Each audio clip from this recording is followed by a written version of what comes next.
If we go about like in the starting like a pandemic start, तो सबसे पहले तो लोगों को समझ नहीं आ रहा था कि क्या करना है और किस तरीके से, क्योंकि सब कुछ ऑन द सडन बेसिस पे, क्योंकि कोई भी प्रिपेयर नहीं था इस सब के लिए। Humsafar trust being an out and open LGBT की ऑर्गेनाइजेशन, सो सभी को पता था कि हम वहां पे हैं। एंड देन हमें फोन कॉल्स आने लगे, एंड जब वो फोन कॉल्स आने लगे देन हमें वो kind of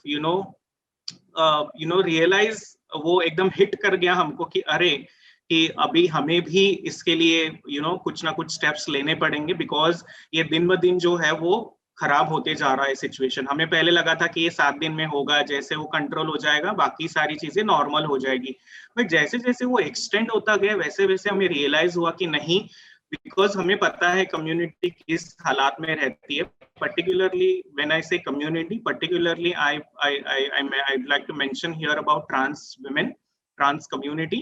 So trans community are not that kind of privilege, particularly in Bombay, कि वो सोशल डिस्टेंसिंग फॉलो कर सके, हाइजीन मेंटेन कर सके, या फिर बाकी सारी चीजें कर सके। Those who are living in a daily wages, daily wages के ऊपर काम कर रहे हैं, या कि सेक्स वर्क में है, बेगिंग में है, या जो लेबर में है, उनके लिए बहुत डिफिकल्ट था कि सर्वाइवल का। फॉर एग्जांपल अगर मैं स्लम एरिया में रह रही हूँ, तो देन मुझे अगर वॉशरूम भी यूज करना है, सो आई हैव टू पे 5 रुपीज फॉर दैट वॉशरूम्स। मेरे पास उतनी भी पैसे नहीं थे जहाँ पे मैं वो सर्वाइव कर सकती हूँ। I myself got into the crisis first because I was in Nepal and I was all alone in that house, and I was not able to connect with people. Then slowly I realized that if I am stuck in that situation, there must be people from the community as well who need support. Like for example, people who are from the LGBT community, or and they are into sex work, or transgender people, they are into Toli Badhai and other stuff. People who are taking their ART treatment. Then what happened to them? So ये सारे सवाल मेरे दिमाग में आ रहे थे, and then slowly people also started getting in touch with me. They contacted me via WhatsApp or Facebook or all over the social media. And then when they reach out to me, I started linking them to the places where they can get the help. जो transgenders communities है उनको because of they don't have legal documents. तुझे पता ही है कि जो transgenders communities है they mobile from their own city, जहाँ पे यहाँ पे आ जाते हैं, कोई लीगल डॉक्यूमेंट्स नहीं होते हैं, रेशन कार्ड नहीं है या ये। सो अगर बिकॉज ऑफ रेशन कार्ड नहीं है, इसके लिए उनको बेसिक जो रेशन जो बाकी जो मार्जिनलाइज कम्युनिटीज को मिला जा रहा था, वो उन तक नहीं पहुंच पा रहा था, क्योंकि प्रॉब्लम क्या हो रहा था कि उनके पास वो लीगल डॉक्यूमेंट्स नहीं है। एक तो क्राइसिस काफी सारे आ रहे थे, काफी सारे ट्रांसमेन के क्राइसिस आ रहे थे, और जिनको सपोर्ट करना बहुत मुश्किल हो रहा था, क्योंकि ट्रैवलिंग बंद था, फाइनेंशियल सपोर्ट्स नहीं हो पा रहे थे, शेल्टर्स नहीं अवेलेबल हो पा रहा था, हम कहीं जा नहीं सकते थे, सिर्फ कॉल पे ही बात करना हो रहा था, किसी को प्रॉपर मिल नहीं पा रहे थे, बहुत सारे लोगों के जॉब्स छूट गए थे, और बहुत सारे लोग SRS प्रोसेस में थे, सीधे सेक्स रीअसाइनमेंट सर्जरी के प्रोसेस में थे, तो उनके डॉक्यूमेंट्स जो चेंज होने के लिए गए थे वो बीच में रुक गए थे, तो और कहीं जॉब के लिए अप्लाई नहीं कर पा रहे थे। कुछ ट्रांसमैन थे जो रिटर्न घर पे आ चुके थे, तो पेरेंट्स उन ट्रांसमैन को एक फीमेल की तरह रहने के लिए प्रेशराइज कर रहे थे। काफी सारे सुसाइडल केसेस वगैरह हमारे पास आ रहे थे, कॉल्स आ रहे थे, सुसाइडल केसेस की सब वो सारी चीजें आ रही थी, और हम किसी तरीके से उनको सपोर्ट करने में मतलब सक्षम नहीं हो पा रहे थे। बहुत ही मुश्किल दौर था वो पैंडेमिक का, जो सिचुएशन चल रहा है। कुछ लोग तो कह रहे थे कि हमें सर्जरी करवानी है। मैंने कहा अभी लॉकडाउन है तो कैसे होगा, लॉकडाउन के बाद ही सब ओपन होगा, अभी तो डॉक्टर्स वगैरह सब कुछ भी सारे कोरोना के उसमें ही है।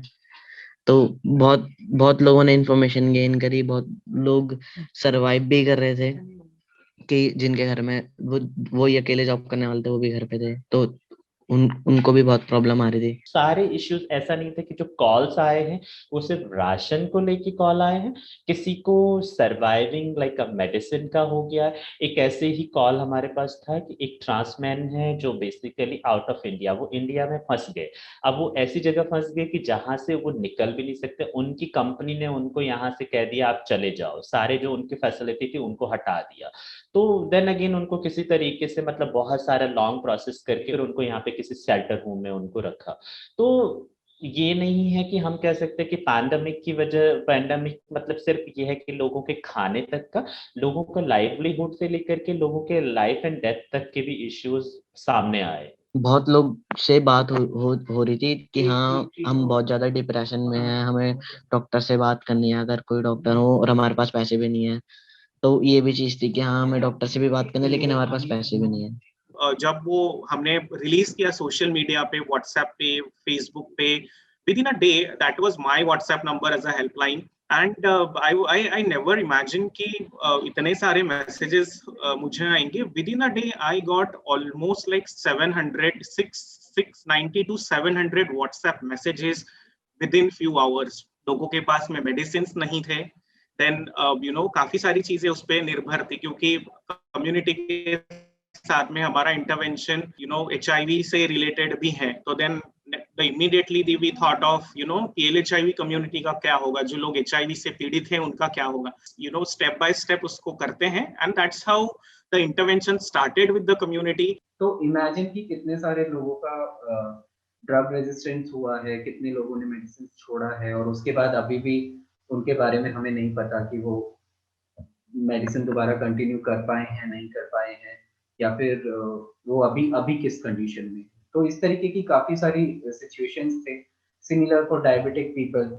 और प्रॉब्लम ये था कि बहुत सारे कम्युनिटीज क्या है, अपनी जो कम्युनिटी है वो स्कैटर्ड है, लाइक कोई एक जगह पे नहीं बैठी हुई है, तो उन तक सर्विसेज लेके जाना एज ए ऑर्गेनाइजेशन वो भी बहुत चैलेंजिंग टास्क था। पुलिस की भी प्रॉब्लम्स हो रहे थे, जहाँ पे हम क्या कर रहे थे, क्योंकि मेरे पास कोई वैलिड ID कार्ड नहीं था, तो जब मैं क्या करती थी अपने बाल छोड़ के as a use of community cards, for example थोड़े बाल छोड़ के हल्का सा मेकअप करके कि सर देखो मैं मेरे बहनों को मिलने के लिए जा रही हूँ, क्योंकि अगर मैं स्ट्रेट मैन हूं और मैं ऐसे ही जा रहा हूं तो मुझे कोई सपोर्ट नहीं दे रहा था वहां पे पुलिस लोग भी। सो कहीं ना कहीं तो मुझे अपने कार्ड्स को भी प्ले करने की बहुत जरूरत पड़ रही थी, और थोड़ा सा मीठे से बात करके लाइक साहब छोड़ दो ना, साहिब छोड़ा ना, तो थोड़ा मराठी लैंग्वेज को यूज करके वगैरह, तो थोड़ा सा वो नेटवर्किंग करते वगैरह हम वो जा रहे थे।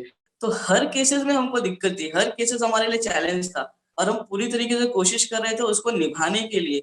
पर कैसा होता है कि किसी तरीके का सिर्फ एक NGO CBO सपोर्ट या ग्रुप सपोर्ट कर रहा था, पर किसी तरीके के गवर्नमेंट सपोर्ट उसके अंदर नहीं थे। तो उसके वजह से हर केस हमारे लिए चैलेंजिंग था करने के लिए। फैमिली सपोर्ट नहीं है उनके पास, फाइनेंशियली कोई सपोर्ट नहीं है। खास करके ट्रांसमैन के साथ भी दिक्कत आ रही है कि जो उनके T शॉट्स होते हैं, जो उनके हार्मोन्स के शॉट्स होते हैं, उनको हर महीने लेना पड़ता है, किसी किसी को 20 दिन के बाद लेना पड़ता है, तो वो उनको शॉट्स नहीं मिल रहे हैं। अब इसमें दिक्कत ये आता है कि अगर आप शॉट्स नहीं लेते हो तो फिर बॉडी आपकी वापस से रिएक्ट करना चालू हो जाती है, क्योंकि आपके बॉडी में फीमेल हार्मोन्स वापस से बनना चालू हो जाते हैं। ठीक है, सर्जरी के लिए दिक्कत आती है, आफ्टर द सर्जरी उनको भी कुछ बहुत सारे मेडिकल्स, किसी को BP है, किसी को शुगर है, तो इस तरीके की चीजें आती है, तो ये इफेक्ट कर रहे थे उनके बॉडीज को। लर्निंग हमारे लिए बहुत बड़ा था, जहाँ पे हमने चैलेंज फेस किया कि कम्युनिटी के बैंक अकाउंट्स नहीं है। थोड़ा बहुत गवर्नमेंट की तरफ से एफर्ट्स दिया जा रहा था, बट वो एफर्ट्स कम्युनिटी तक एक्चुअल में नहीं पहुंच रहा था, क्योंकि क्या हो रहा था कि शायद कुछ हो रहा है बट उन तक वो रीच नहीं हो रहा है, शायद उन तक वो मैसेज नहीं जा पा रहा था, क्योंकि बहुत सारे अभी भी हिजड़ा कम्युनिटी, ट्रांसजेंडर्स कम्युनिटीज है कि those who are not associated with any particular targeted intervention program. Delhi government ने क्या किया, बहुत सारे स्कूल्स में लंच एंड डिनर के लिए इस तरीके से प्रॉपर बनाया कि दिन में इतने बजे इस स्कूल में खाना मिलेगा, तो लाइन में लग रहे थे। तो मैंने ट्रांस पर्सन को कहा कि आपके नियर बाय में वहां पर वो है ना, तो वो कहते हैं कि ठीक है, कि इतनी लंबी लाइन में वहां पहुंचते पहुंचते तो कितनों की सुननी पड़ती है और कितने ताने मिलते हैं, कितनी फप्तियां मिलती हैं, और लोग तो सोचते हैं कि ट्रांस पर्सन के पास तो इतना पैसा होता है कि दुनिया में किसी के पास इतना पैसा नहीं है। तो उस तरीके के भी बहुत सारे स्टिग्मा, डिस्क्रिमिनेशन होता है, जिसकी वजह से कोई भी बाहर नहीं निकल पाता है, या फिर उनको जहां पर वो रह रहे हैं, बहुत सारे लोग ऐसे होते हैं कि अपने सराउंडिंग्स में इस तरीके से बाहर जाने में उनको लगता है कि जो इश्यूज हैं वो सामने आएंगे। तो कहीं ना कहीं मशीनरी की बात करेंगे, वो ओवरऑल तो कितना इम्पैक्टफुल रहा है ये सभी को मालूम है, लेकिन अगर मैं बात करूंगा कि LGBT कम्युनिटी को लेकर के, तो LGBT कम्युनिटी को लेकर के शायद इतना मतलब फोरफ्रंट पे आकर के कोई भी बात नहीं हुआ, एक्सेप्ट कुछ NGOs या कुछ जो ऑर्गेनाइजेशन थे जो CSR फंडिंग के थ्रू सपोर्ट कर रहे थे, वो सारा रहा है। In Mumbai also I've seen that lot of places had a really lot of organization, lot of groups, self-help group वगैरह, they were helping everyone because कोई मंदिर ट्रस्ट है या तो फिर कहाँ पर कोई भी ट्रस्ट है वो उनको खाना दे रहा था, but there were some areas where जहाँ पर ये सारी facilities नहीं थी. We thought about it that we have a space, we wanted to survive the space. Second thing, it's all about it's a food. We as it's a cafe, and why don't we start as a community kitchen? Because it was a time we saw that it is not only LGBT people who were suffering. It is a lot of people who are daily wage workers were suffering because there was no jobs and all. There were a lot of people who are in slums who were suffering. So we said whoever in need and whoever comes to us and say we require a food, we say that okay, you take this food. बहुत सारी दिक्कतें भी आ रही थी और बहुत सारे calls भी आ रहे थे कि हमारे घर में सिलेंडर खत्म हो गया है, खाना खत्म हो गया है, ये है वो है. तो मैंने कुछ एनजीओ से भी हेल्प उनकी करी थी और कुछ जैसे गवर्नमेंट के थ्रू 1500 रुपए मिल रहे थे सबको, तो मैंने 50 लोगों के उनको अकाउंट डिटेल्स गवर्नमेंट में भेजे थे और 40 के वैसे भेजे थे जो जिनके पास अकाउंट डिटेल्स नहीं थी. जितना भी हो सके, जैसे उनको कोविड में जॉब वगैरह के लिए भी बहुत हमने लोगों की हेल्प की हुई है, फिर उनको राशन वगैरह के लिए भी हेल्प किया हुआ है. काफी सारे लोग जो इस दरमियान घर छोड़ के भी आ गए थे, कोविड में भी किसी तरीके से वो मैनेज करके घर छोड़ के भी आ गए थे, तो हमने भी उनको शेल्टर वगैरह प्रोवाइड करना, फिर जाके शेल्टर में बात करना, उनको रखना, उनके खाने पीने की जिम्मेदारियां उठाना, और बाद में अगर कोई समझिए घर छोड़ के कोई आया है तो पुलिस केसेस वगैरह की चीजें होना, तो वो सारी चीजें हम इस दरमियान हैंडल कर रहे थे. तो इवन ऑल ओवर इंडिया हम वो चीजें हैंडल कर रहे थे कि ऐसा जरूरी नहीं कि मुंबई के केसेस थे, मेरे पास ऑल ओवर इंडिया से कॉल्स आते थे. So government even didn't have kind of an that time to prepare for it.